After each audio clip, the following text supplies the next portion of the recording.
예, 우리 부총리께서는 이 정부 들어서 경제수석, 부총리까지 경제사령탑 역할을 해오셨죠? 네. 네. 거시경제 측면에서 이 정부의 시작과 끝을 저는 이제 한마디로 결산을 해보라 하면은 이렇게 말하고 싶습니다. 고마운 줄 모르는 큰 선물을 받았는데 이제 큰 짐만 남기고 떠나는 정부다, 이렇게 평가하고 싶습니다. 주요 거시경제 지표들 다 지금 나아진 게 없습니다. 딱 두 가지만 제가 좀 말씀드리겠습니다. 종합 성적표라 할 수 있는 경제 성장률, 민주당이 오로지 책임지는 21년도 4.6% 고성장했습니다. 그런데 지난 2년간 평균 1.7%, 3분의 1 수준으로 쪼그라들었네요. 이 숫자는 우리가 실력으로 이뤄낼 수 있는 잠재 성장률 2%에도 크게 못 미칩니다. 다음으로 나라 국간 사정입니다. 21년도에 61.3조 원의 초과 세수를 넘겨주었습니다. 그런데 지난 2년간 누적 87조가 넘는 역대급 세수 결손이 발생했습니다. 그리고 더 문제는 세수 기반이 완전히 붕괴되었습니다. 부총리님, 네. 작년도 조세 부담률이 얼마로 좀 추정이 됩니까? 작년도가 네. 지금 18% 정도. 네, 맞습니다. 17.7%입니다. 지난 정부에서 어렵게 끌어올렸던 우리의 조세 부담률을 7년 전 수준으로 퇴행시킨 겁니다. 보겠습니다. 좀 자세히. 경기 부진 속에 이제 우리 모든 경제 주체의 활력 지수가 지금 땅바닥에 있습니다. 가계 소비 증가율 지난 2년 연속 1%에 머물고 있는데요. 이거는 금융 위기 때나 나타날 수 있는 수치입니다. 그리고 우리 미래 성장을 가늠할 수 있는 기업 투자, 이거 심하게 꼬그라지고 있습니다. 23년도에 1.2%고요. 전 정부의 평균치 2.6%의 절반에도 지금 미치지 못하고 있습니다. 그마저 작년에는 1.3% 마이너스입니다. 기업 투자 절대치가 줄어드는 정말 우려할 만한 상황이 발생을 하고 있습니다. 수출 23년도에 7.5% 급감했습니다. 작년도 기저효과, 반도체 경기 회복으로 일시 반등했습니다만은 22년도 수준을 겨우 회복하는 수준에 지금 달해 있습니다. 부총리님, 네. 이 거시경제 지표가 이렇게 나빠지면서 지금 국민들이 일상에서 체감하는 경제 지표는 그야말로 한파 수준입니다.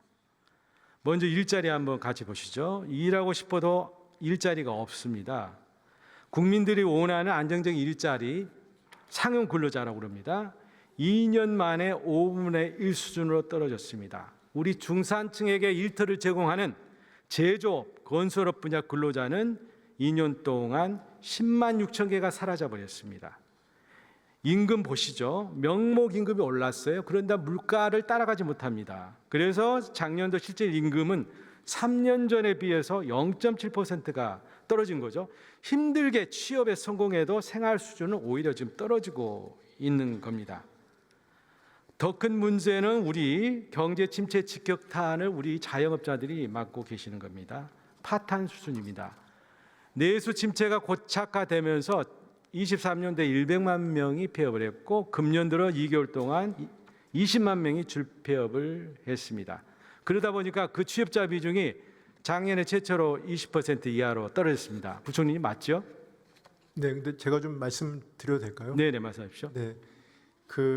지금 아까 말씀드린 것처럼 윤석열 정부가 지금 이제 마무리되는 과정에서 아직 내수나 그다음에 경제의 어려움이 지체되고 있기 때문에 경제를 담당하는 국무위원으로서 무한한 책임감을 느낍니다. 네. 다만 의원님께서 지금 말씀을 하신 거니까 저도 정확히 말씀을 좀 드려야 될 사항이 있을 것 같습니다.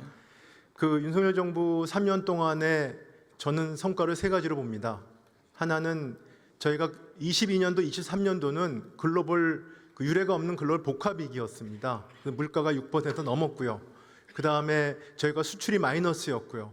그 다음에 무역 수지도 마이너스였습니다. 그래서 이런 위기를 극복을 하면서 그 다음에 물가도 안정세가 되고 그래서 이게 하나라고 생각할 수 있고요. 두 번째는 코로나 기간 동안에 굉장한 오버슈팅이 있었습니다. 무슨 얘기냐면 부채 의존 경제가 심화돼서 이 부분을 탈피를 했습니다. 그래서 가계 부채 같은 경우에는 저희가 18년 만에 가계 부채 비율이 감소가 됐고요. 그렇기 때문에 매크로 아시겠지만 매크로 그 전체 비율이 네.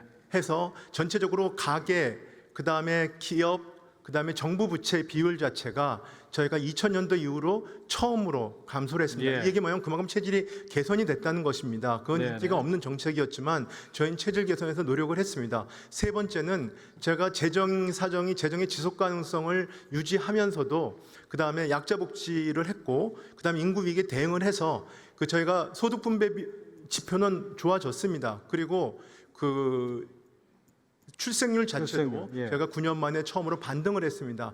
그렇지만 말씀하신 대로 그 일단 고물가, 그다음 고금리에 따른 이런 오버슈팅이 오래 갔다. 그래서 그 부분들은 제가 내수와 그다음에 이 경기에 있어서 내수의 그 뭐랄까요 회복이 지연되는 것은 안타깝게 생각하고 있고요.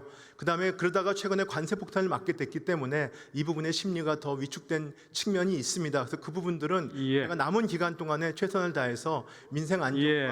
그 부분 자, 노력을 하겠습니다. 그리고 아까 의원님께서 주어주신 표 중에서도 21년 거랑 그 비교를 하시면 안 되는 게 20년이 마이너스였습니다. 경제 성장률이요. 그러니까 21년도는 그래서 4.6%가 나올 수밖에 없었고 그래서 그런 부분들은 좀 객관적으로 해주셨으면 좋겠다는 생각이 들고 그렇지만 그런 부분들에 대해서 저희가 비판은 겸허하게 수용을 하겠습니다. 예, 지금 여러 가지로 말씀을 해주셨는데 그 관련된 제가 지표에 대해서는 제가 질의하는 과정에서 또 말씀드릴게요.